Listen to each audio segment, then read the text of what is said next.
The Last of the Lightbearers, an Agemonia story by Pohjola.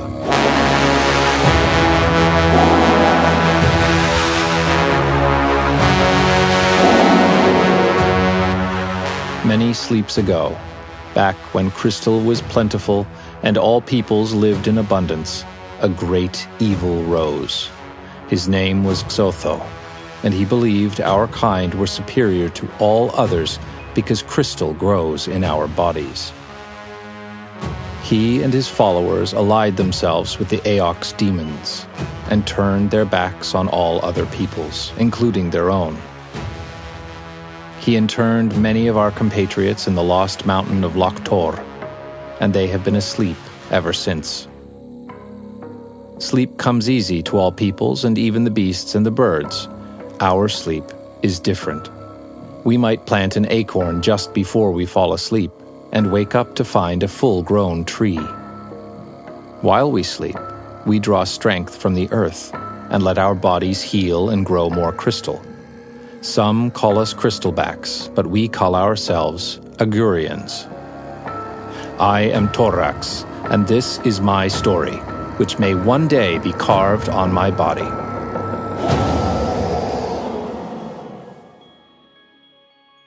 I'm a ward of the Lightbearers, a small group of Agurians dedicated to fighting the Aox demons. Or so they say. I've never seen them to do any actual fighting. I've never seen an Aox demon. All I have experienced are endless wise talks and healthy physical exercise and abstaining from water and listening to the earth. It sounds really meaningful until you start doing it. Then it just becomes boring. Torrax is the worst of them. He's so old he's flaking, half asleep most of the time, rattling when he walks, his crystals obscenely big, his hammer frail. The cracked surface of his skin is full of blue runes, each one meticulously carved every time he wakes from the sleep. "Good morning, Torrax," he says. "Do you remember Tor?" "I do not," I tell him. "I did not remember it yesterday, and I do not remember it today. I hope you will remember it tomorrow." I say nothing. "You carry the memory. You can find it if you look." "Then why isn't it carved on my body? Look, it's smooth as wet ice." "You carry the memory inside you. You're older than you think." Sure. How could I be older than I think? He wants me to remember Tor, the mountain where our people are imprisoned. I tell him I have never been there. If I had, I would still be a prisoner. The Lightbearers believe they have to find the mountain and free the people as part of the fight against the Aox demons, and that I have to find it. There are a million things I would rather be doing. For one, take care of the commerce with the Amethyst Order. They want Agura crystals, and only we can grow the crystals on our bodies. We should focus on getting a better deal, or set up a proper system of defense against the raiders. Instead, they want to talk about memories. We stand in a stone circle, our hands, hammers, and faces pointing towards the sky. We hum a low melody. The power of the earth moves inside us, and the ground rumbles together with us, joining in on the melody. Pebbles bounce off each other, dirt turns to dust, and small beasts try to escape. The morning ritual is observed from a high point by someone with dark feathers, gleaming white eyes, and a black cape covering a long beak.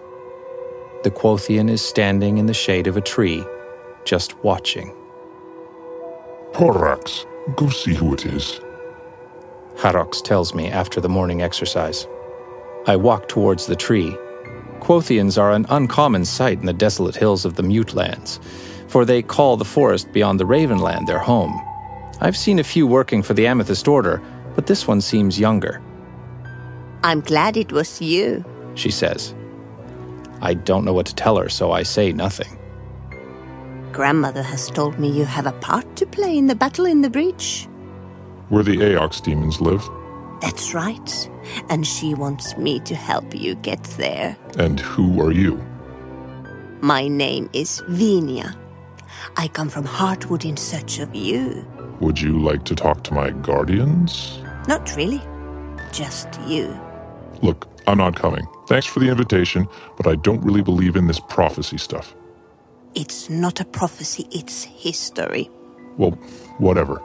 I'm not interested. I start back towards the others, then I realize I have been rude and turn. Would you like some water or something? I sure would, she says and joins me. She finds shelter from the sun behind a cliff, and the others gather around her. They ask news from Heartwood, from Benham, from the Amethyst Order, and they ask about her and the breach. She answers all their questions and asks none, but it is clear she observes them with great interest and pays close attention to what sorts of things they ask. Eventually, they ask her about her grandmother. She's right here, she says and points to her bag. May we see her? Asks Torrax. She nods and opens the bag. Inside there is a beaked skull with deep black eye sockets. I look at the skull, her grandmother. The eyes draw me in. I cannot look away. They seem to grow darker until all I see is black. No, I see black because it is night. But there's a glow, a radiance, which helps me see better. I see many Augurians, some pushing others into a cave. Once they're inside, someone touches the walls and shapes the rock until the gate is closed. It's then sealed with great magic to never be opened again. Another takes his hammer and carves a face and a rune into the closed gate. It's locked with such power that no one inside may open it. Maybe no one at all. But who could hold such power? Is it Xotho? I turn to look for him, but I can see nothing. Water splashes on my face. It's not raining. I open my eyes and I realize Torrax is pouring water on me. Torrax, wake up! Was I asleep? This is not how we sleep, Torrax says. This was something else. I see all the Lightbearers around me and Vinia of Heartwood. I tell them everything I saw, and they are all very excited. I finally remembered. I remembered Loktor. Torrax nods and smiles. I am proud of you, my ward. It feels good.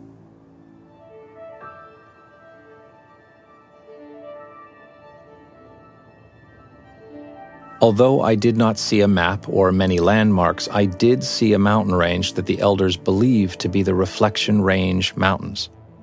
We strike camp and start towards south and west, filled with a new sense of purpose. Vinia joins our band.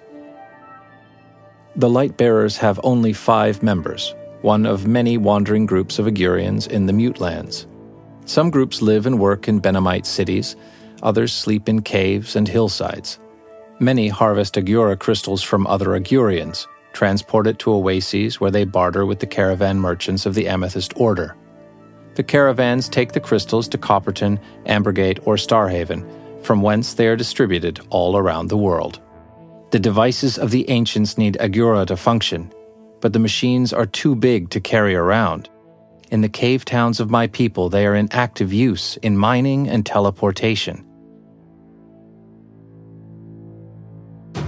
Torrax is the leader of our group and its oldest member. I am the youngest. Matho is big and solemn, the strongest of us, his body shiny black basalt. Clathax jokes, Matho is quiet as a rock. Clathax is the funny one, thin and tall, of red granite. He helps make my days less boring by always having some humorous story or snide remark in store. The 5th member is Mixo, a marble-bodied warrior who sees the beauty in everything. In the sunset, in the desert, in the animals, in the stories he tells. Augurians do not usually wear clothes, but he has acquired a cape of Quothian silk that he wears for some reason. Clathax comments on it every day, asking if Mixo is perhaps cold, or if he hides his body because of his modesty, or if he wants to impress a Night-Eye or a Quothian. Mixo just smiles and says he thinks it suits him. Old Harox usually does not have to bear the edge of Clathax's humor, but if he does, he can deflect it with a sentence or two, reminding us of some foolish mistake Clathax has done. That is our group, now including Venia of the Heartwood as well.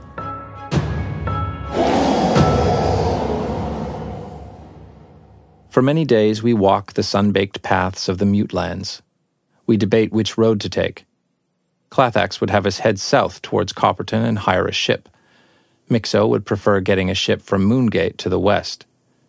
When Harox asks for Matho's opinion, he shakes his head, indicating he prefers neither option.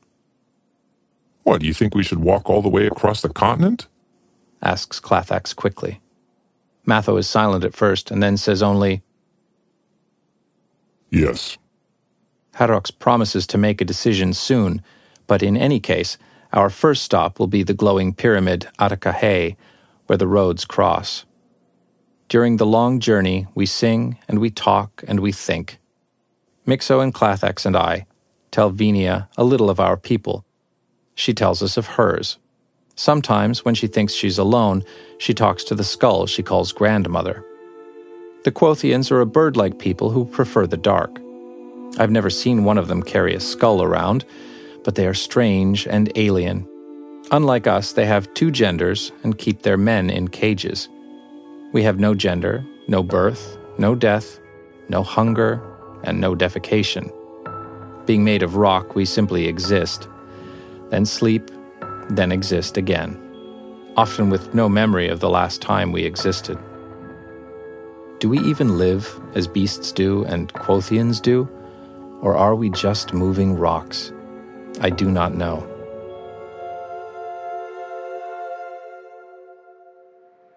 It is a day's journey to Atakahe when we make camp. We need no rest at night, but we have our rituals. We wash ourselves. We exercise. We hum the melody of the earth. Venia opens her bag to take out her meal. In the next morning, we stand in a circle with our hands and hammers towards the sky when I hear a strange whirring noise come from the direction of the sunset. Before I have time to turn, I notice a flying snake entangling around Clathax. No, I realize it is a weapon made of rope and weights meant for capturing. Our skins cannot be pierced, but these are perfect arms against us. Mixo and Matho are also hit and ensnared before we have time to react. Their feet tied together, they fall to the ground. Harox grabs my hand and pulls me away from the circle. I take Venia's feathered palm and take her with us. We run behind some large rocks. From that hiding place, we try to see what is going on. A band of raiders moves around the circle riding on flightless birds. The raiders are dressed in blue shrouds that cover their heads and bodies, with yellow vests and trousers. I have heard of the Shroud, but I have never witnessed an attack by them before. They are a criminal organization harvesting crystal from us.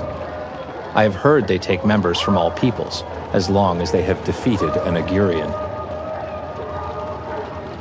Through their silk robes, I observe tails, horns, fins, and wings, indicating that they really are a mixed group of brigands.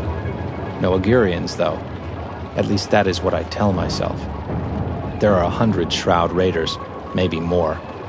The four-armed leader of the Shroud group barks orders at some of the others as they dismount, approaching the ensnared Agurians until they're stopped mid-stride and whisked in the air backwards, landing on their backs or heads. That was Mixo's telekinetic powers at work. Next, I look at Clathax and see the granite of his body become spiky and sharp, cutting through the ropes, releasing him. He gets up and cuts the two others free. Matho puts his hands in his side, pulls a large black boulder from his body and throws it with full force against the four-armed Shroud leader. She flies off her mount and falls to the ground painfully, crushed by the rock. Now the three of them brandish their large crystal maces and walk towards their would-be captors, ready to smash them. A few of the Shroud Raiders come towards us. Harox just stands and hums. I pull out my hammer, preparing for a fight. One hit at a raider or his mount is enough to disable the threat. I do not bother killing them, but let them scamper off, scared, as I move forward, pummeling one bandit after another. I see Mixo telekinetically drawing enemies closer to him before destroying them with his mace. Mathos swings his two-handed maul, sweeping through many raiders with one blow. Clathax stuns Shroud warriors with one hand while hitting more with the mace in his other hand. That's when I feel a tingling in my feet and realize what Torrax is doing. The ground starts to vibrate, and the Shroud mounts shriek and bolt, throwing many riders off their backs. As the earthquake becomes stronger, even us Agurians have trouble hanging on. We 5 Lightbearers will overcome the 100 Shroud raiders with ease. Torrax, help! It is Vinia's voice. I turn around, and I see the Shroud was better prepared than I had thought. Some of their members have flying mounts, and even one of the raiders has wings like an insect. They have surprised Torrax from behind and have tied his arms with chain maces. The earthquake starts to subside as they throw a net over the old Agurian, forcing him to fall down. I run towards Torrax and Vinia, swinging furiously to force the flying raiders back. Vinia speaks some words and a darkness appears from nowhere, similar to the one I saw earlier, but different. We are still there, but it is dark, yet I can see just fine. Quick, they can't see us now. Can't you do something? Together, Vinia and I rip the net off Torrax. Then he grabs us tightly and bends toward the ground. His large body completely covers us, forming a small cavern where I dimly see Vinia's agitated face. Soon, the darkness lifts from around us. We hear the claw beats and wing flaps of Shroud mounts getting closer, circling the large rock, and then returning to the others. They must have decided we got away. We must help them, I tell Torrax. We have lost this battle, young one. He says. We are the last of the Lightbearers, and I would not have all of our band taken. I cannot stay in hiding and listen to my friends being captured. Yet this is what you must do. With that, we stay hidden, but listen to the sounds of the dying battle. I hear Clathax yell furiously for them to release his hands. Apparently, his spikes cannot cut through the metal chain.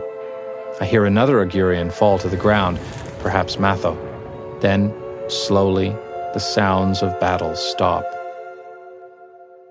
The raiders laugh and talk loudly until they start toiling at something. There are low scratching sounds, the noise of animals, and then silence.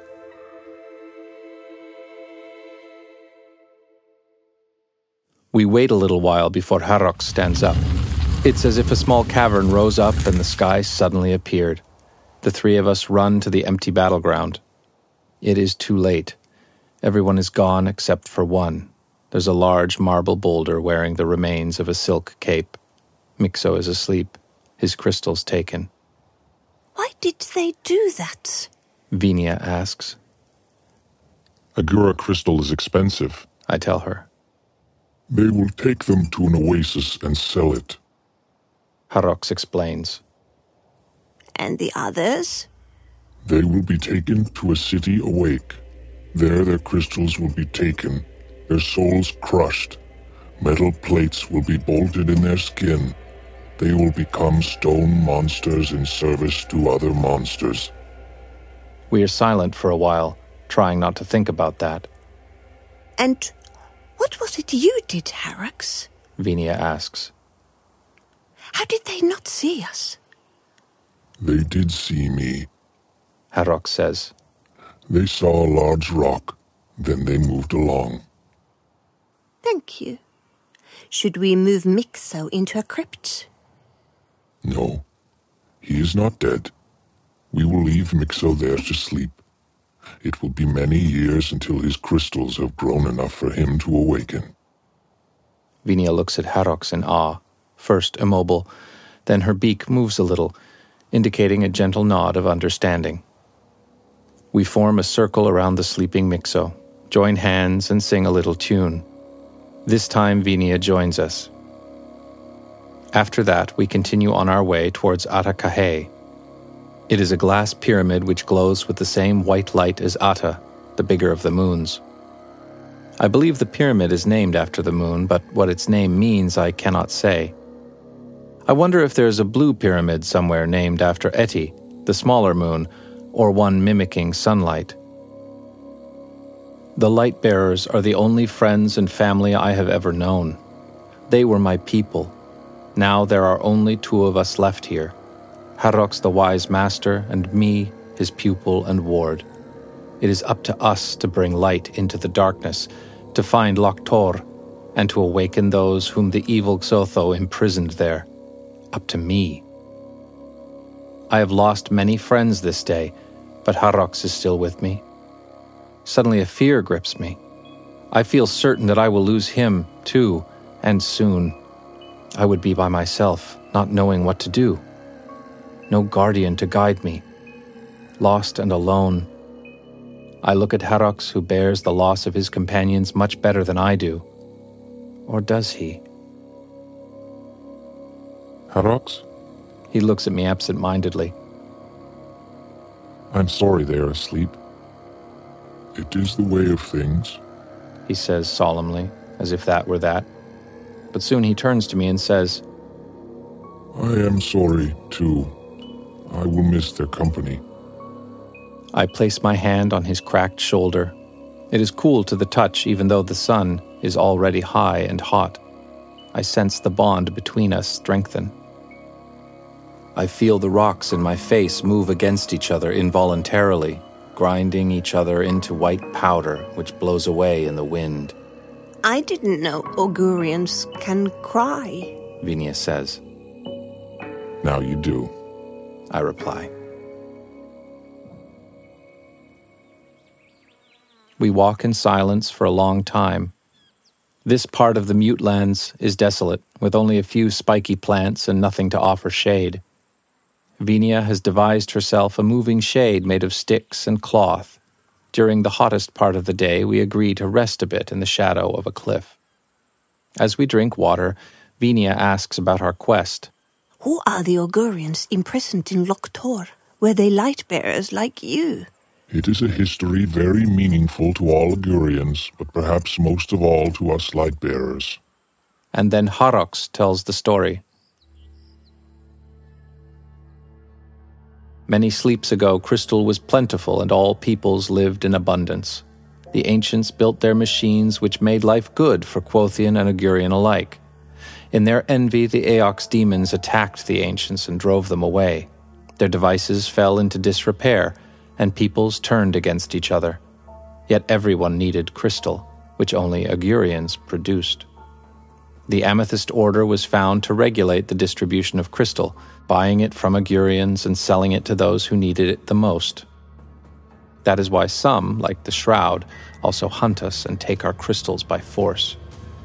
It has become valuable, and it is no longer plentiful, and there are those among all peoples who live in poverty and despair. This was the world when Xotho awoke. He believed we Augurians were superior to others. He allied himself with the Aox demons to carve an army as hard as granite and to build an empire as large as a mountain. Many Augurians resisted, and since they also resisted the darkness of the Aox demons, they were called the Lightbearers. Xotho imprisoned most Lightbearers into Loktor, leaving only a handful of us around. Then Xotho disappeared, and his army and his empire crumbled like dry sand. Some say he saw the error in his ways.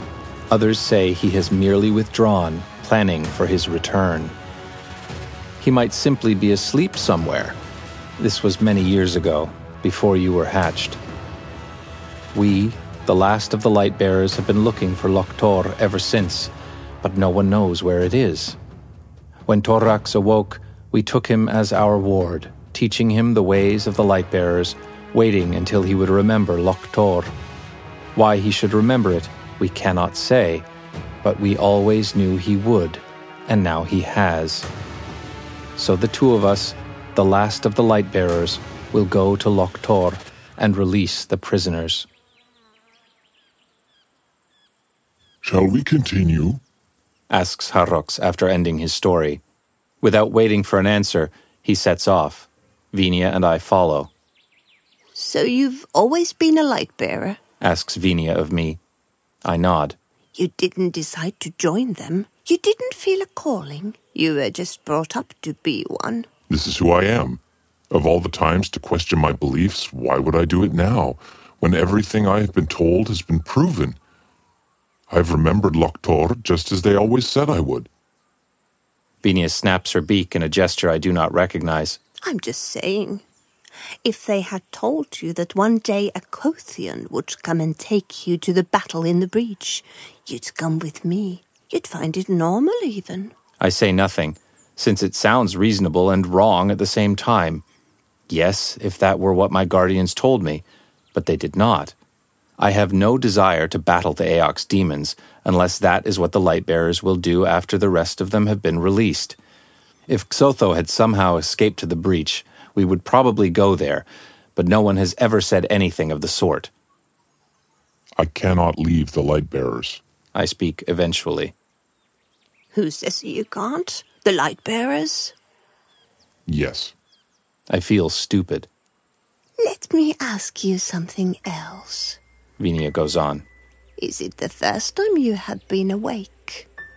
No, I have slept many sleeps. Were you a Lightbearer before you last went to sleep? I do not know. I remember nothing of my past wakes. Is it usual? Yes. Most Agurians do not remember their previous wakes, not all of them anyway, which is why they're carved in our skins with runes and pictures. I noticed all the other Lightbearers had many runes on their skin. But your skin is smooth. That is a difficult subject. I do not know why I have no runes. Years ago, I tried to search my body for some signs of them, but none were to be found, not even in my back between the crystals, or any other hard-to-reach place. I have no runes, but the Lightbearers tell me I have lived many wakes. I think the runes have been polished away by someone. Was it a part of some punishment I cannot remember? Maybe I was tortured by Xotho or his cronies. As I ponder this, Vinia puts her hand inside her bag where I know she keeps the skull of her grandmother. Yes, I thought as much, she says to the skull. That's when Harrox stops. He has climbed on top of a dune and stays there silhouetted by the pale sky. We walk towards him. He points to the horizon where we see something glinting in the glow of the sun which hangs above it. The glowing pyramid of Atakahe! Between us and Atakahe, the dry and barren Mutelands continues. Near Atakahe, there are some trees, and we can make out the outlines of the roads leading there from the east and the south. We will reach Atakahe before nightfall if we make haste. Before we continue, I would like to tell you the story of my grandmother. Having said that, she pulls the skull from her bag, the skull with the big black eyes like holes of space without stars. They fill the world.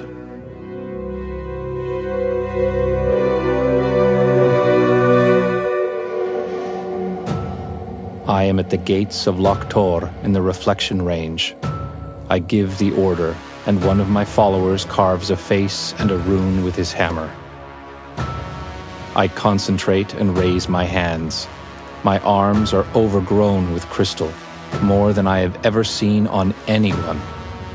I sense massive amounts of energy flow through me into the gate until it glows turquoise and is locked forever. I turn around, and my followers look at me with fear and respect.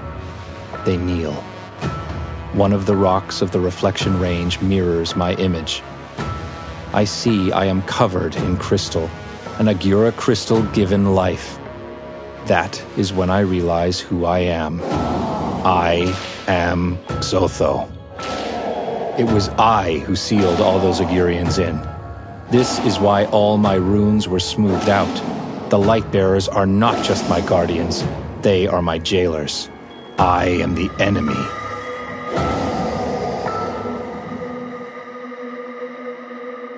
The realization brings me back. It is dark and cold. Night has fallen on the Mutelands, only illuminated by the stars and the faraway pulsating glow of Atakahe. Venia stands next to me, wrapped in a dark cape. Her large white eyes seem like small Ata moons. You were gone a long time, she says. When you were gone, they attacked again. The raiders. The shroud was here? Again? Why did they not harm me? Where is Torrax? I look around and cannot see him. I call his name. There is no reply, only the howling of the desert wind. What happened? Where is Torrax? They got to him, Venia says, her voice breaking into a caw. He protected me, but they got him. He's asleep now. She turns her head and her beak points at a boulder that was not there before. Torrax. I go to my guardian, my jailer, and I put my hand on him. Cold to the touch as always, the light of the stars reflected in his crystals. Wait a minute, I say. Why did they not take his crystals? Something scared them away, she says. I don't know what. Could it have been my awareness of the power I used to command as Xotho? Could that have leaked from the memory to me and somehow scared away the Shroud Raiders? Or was it Venia's skull? Or Atakahe? There is too much to understand. I am Xotho. The Lightbearers were not my guardians and teachers. They were my captors. And now all of them are gone. Did the Raiders really come here? Is Venia telling the truth? Should I follow her to this battle? And if I did, would I fight against the Aox demons like the Lightbearers? Or with them like Xotho? I feel tired. Let's sing for him, Venia says. It is a good idea. We stand around Torrax, hold hands, and sing. Come with me, Venia says after the song. I must find Loch Tor, I tell her. We will find it together. It's the road that leads to the battle in the breach. I told you it was prophesied. Let's go right now. I cannot see in the dark. I'll guide you. With that, she takes my hand and leads me towards the road leading south. I follow her. Her other hand slides into her bag, and I can tell she is listening to the voice of her dead grandmother. I am the last Lightbearer, blind in the dark. She will show me the way. It's done, she whispers.